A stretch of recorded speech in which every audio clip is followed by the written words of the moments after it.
Четях стиховете на Христо Ботев. Усетих силата на думите. Пропастта на личната му болка, безграничната любов. България. Жажда на поета за свобода. Неговия хъс, решимост и вяра. Четя. Свободата. Заслужаваща всяка жертва.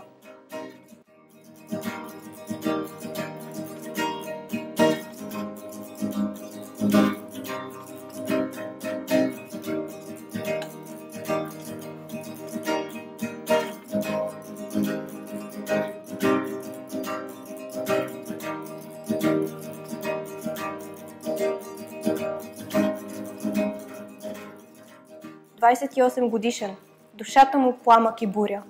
Младост, чистотата на помислите и делата. Живея днес в поезия и публицистика, които той ни завеща. Гласът на свободата, съвестта на народа. Сърцето на цяла една епоха. Герой, който никога няма да бъде забравен. Стиховете вдъхновяват да бъдем истински, смели, безстрашни. В големите, но и в малките битки. Битки, учещи ни да живеем свободно.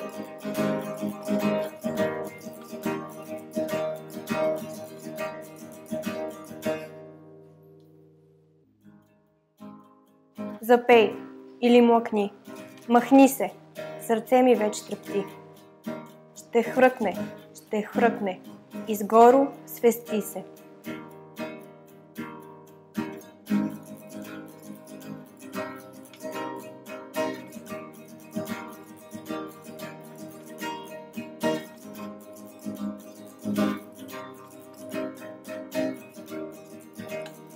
Ах, тез песни и та с усмивка.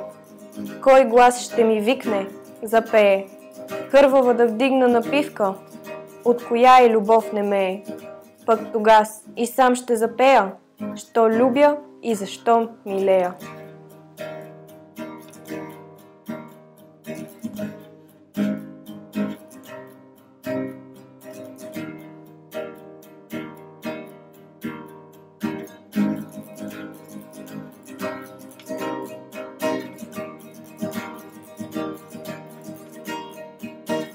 Родината, мъжът, човека. Най-висшата, любовта към свободата, като върховен идеал. Усещам тази любов във всяка негова дума. Пожертван живот в името на свободата за България.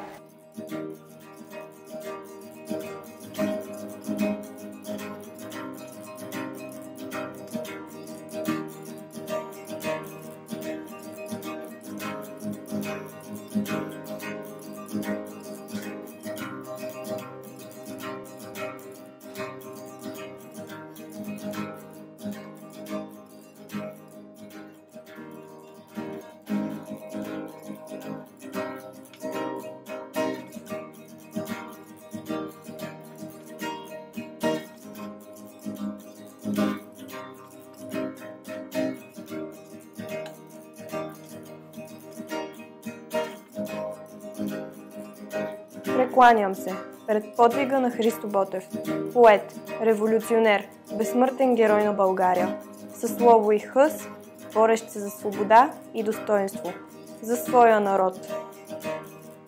Пазим паметта му жива и предаваме неговия завет на поколенията. Поклон пред делото му и вечната му обич към родината. Сърце, топтящо за България.